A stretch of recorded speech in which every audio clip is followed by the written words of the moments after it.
El químico argentino César Milstein, ganador en 1984 del Premio Nobel de Medicina por sus investigaciones sobre los anticuerpos monoclonales, recibió en 1993 el Konex de Brillante como la personalidad destacada de la ciencia en Argentina.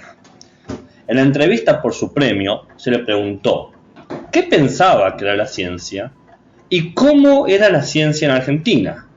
A lo que respondió lo siguiente, cito: la ciencia es como una pieza de cristal, hermosa, hecha por un gran artista, pero de cristal. En cualquier momento, por un mal movimiento, a veces queriendo hacerlo y a veces sin darse cuenta, esa pieza de cristal se rompe y se pierden años de trabajo y de preparación. Hago votos para que en el futuro, en la Argentina, esa pieza se conserve y que no se produzca la ruptura trágica que se ha producido más de una vez. ¿Qué quiso decir el doctor Milstein con esta reflexión? Creo que quiso que nos detuviéramos a pensar tres ideas sobre la ciencia en general, pero sobre la ciencia en Argentina en particular, porque esta metáfora de la ciencia como una hermosa pieza de cristal hecha por un artista que pueda romperse, nos obliga a preguntarnos al menos tres cosas. Una pregunta sobre la identidad de la ciencia. ¿Qué hace que la ciencia sea hermosa? Otra pregunta sobre la vulnerabilidad de la ciencia. ¿Qué nos hace pensar que la ciencia es frágil? Y tercero, una última pregunta sobre la temporalidad. ¿Por qué debemos preocuparnos por el porvenir de la ciencia?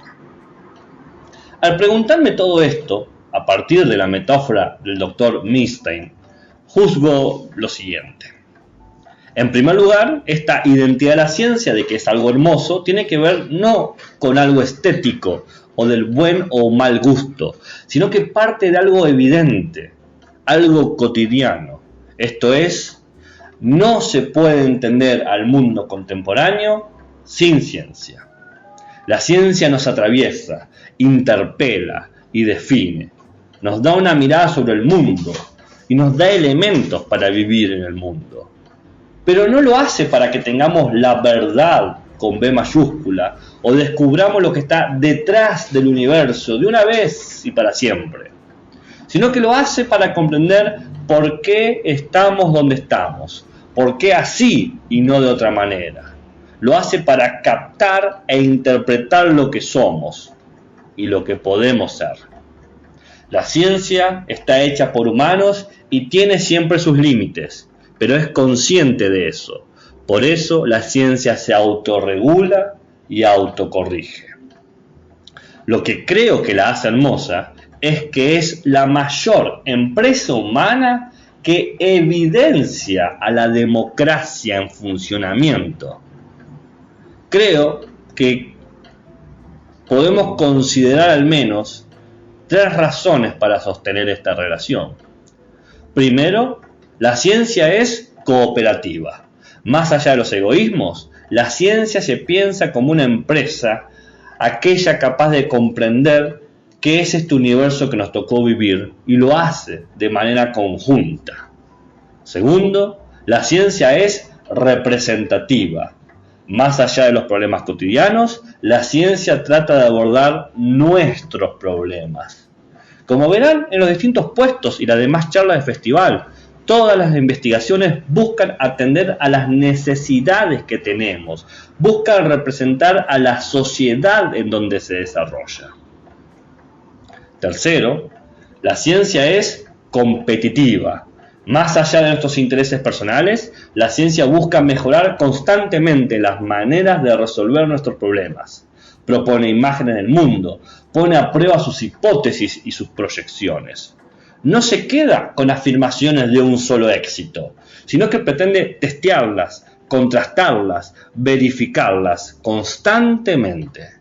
Inclusive ahora, en pleno siglo XXI, se siguen haciendo pruebas para comprobar las afirmaciones de Einstein o de Newton. Entonces, ¿por qué la ciencia es hermosa? Pues porque permite fortalecer y defender nuestros valores democráticos. Es el cristal por donde se mira lo mejor que podemos dar y ofrecer como sociedad. Ahora bien, volviendo a la segunda pregunta que nos hicimos, ¿por qué se habla de vulnerabilidad? Bueno, esto se debe a algo que ya deben saber.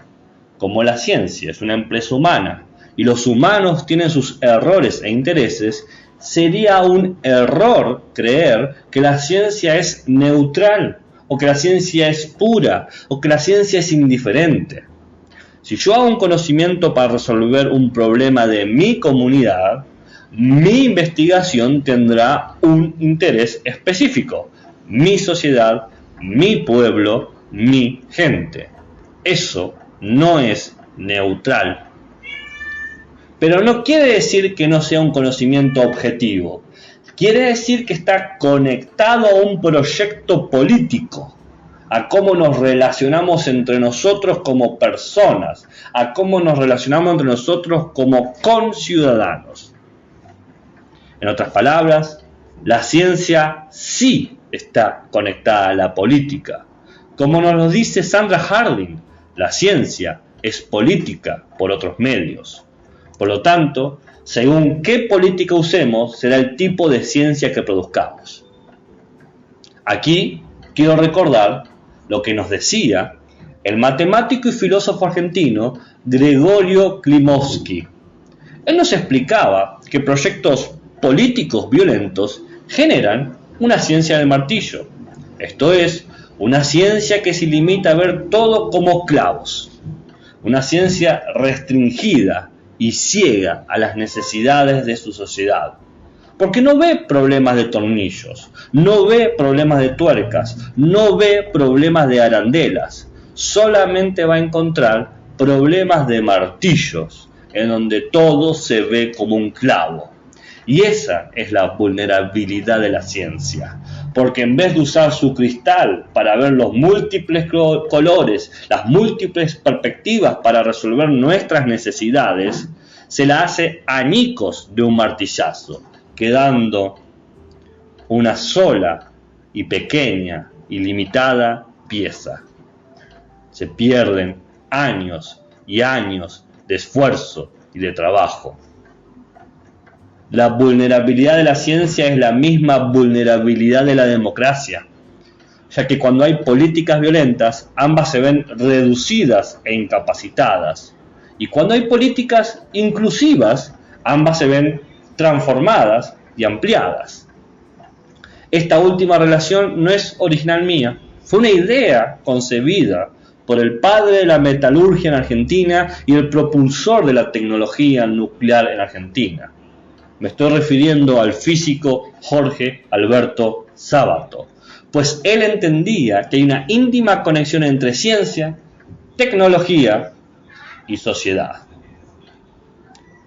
Por eso, para entender esta relación, esta íntima conexión, convenga, quizás, considerar la tercera pregunta que nos había traído el doctor Milstein al principio, sobre por qué tenemos que preocuparnos por el porvenir de la ciencia, por qué debemos preocuparnos por el porvenir de la ciencia.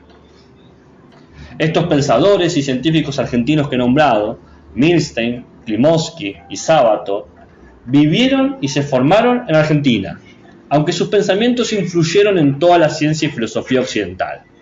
¿Por qué señalo esto? Porque conocen el pasado de la ciencia argentina, un pasado en donde existieron periodos, principalmente de políticas violentas y represivas, que desconocieron, y como hemos dicho al principio, tal vez intencionalmente, tal vez sin intención, esta relación entre ciencia y sociedad.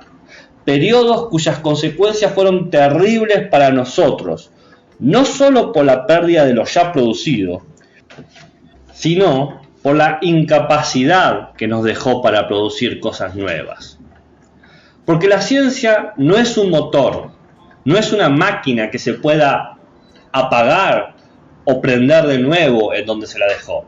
Es una obra de arte que si la dejamos secar o si dejamos que se fije sus tintas, se pierden las ideas originales de sus trazos. Esto se conoce como vaciamiento cultural. Esto no es carecer de pensamientos, es no poder producir más un tipo de pensamiento. En este caso, el pensamiento científico. Por ejemplo, si yo tardo 7 años en formar a una física o a un matemático, pero pauso esta producción de profesionales por 5, por 10 años, no va a suceder que en el año 11 ya tenga físicas y matemáticos listos, sino que tendré que esperar aún 7 años o más para recuperar ese capital de conocimiento perdido. Esta ausencia es lo que hemos llamado vaciamiento cultural y que en el pasado, en Argentina, ha sucedido varias veces ya. Por eso es necesario pensar en el porvenir de la ciencia hoy, porque estamos en una encrucijada ética de lo que queremos como sociedad. Esta no es una sorpresa para nadie, pero sí debemos considerar qué lugar de la ciencia vamos a buscar con el tipo de políticas que queremos desarrollar. Si políticas violentas o políticas inclusivas, si ciencia de martillo o ciencia de cristal. Es necesario pensar la ciencia argentina hoy para saber cómo queremos que sea la ciencia argentina mañana. Entonces, para cerrar, 3 conclusiones veo o considero que nos trae el pensamiento científico de Milstein. Primero, sobre la identidad de la ciencia. Lo que hace bello la ciencia es que es algo público, que es algo social, que representa los valores democráticos que queremos defender, por lo que debemos atender a estos valores. Segundo, sobre la vulnerabilidad de la ciencia. La ciencia, al estar comprometida con políticas, siempre estará vinculada a las ideas y a las consecuencias de estas políticas. Debemos ser cuidadosos con ello. Tercero, sobre la temporalidad de la ciencia. La ciencia no está terminada, no es un producto acabado, requiere y necesita, como todos nosotros, el seguir moviéndose. Dejándonos entonces con la pregunta, ¿hacia dónde queremos mover la ciencia? ¿Hacia dónde queremos ir con la ciencia? Como decía Alberto Sábato, la ciencia nos permite expandir nuestro conocimiento y nuestro desarrollo social y cultural. Pero para eso debemos a la vez poder diferenciar entre políticas justas e injustas. Les dejo esa tarea a ustedes. Muchas gracias.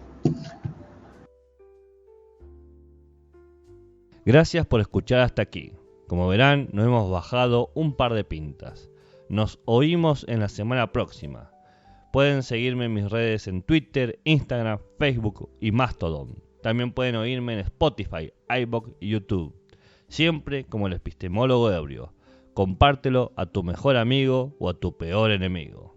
Salud y buenas ciencias. Libro de mi estancia, a los que vuelvo al atardecer, pienso con el alma que otra cosa no puedo ser. Pienso con el alma que otra cosa no puedo ser.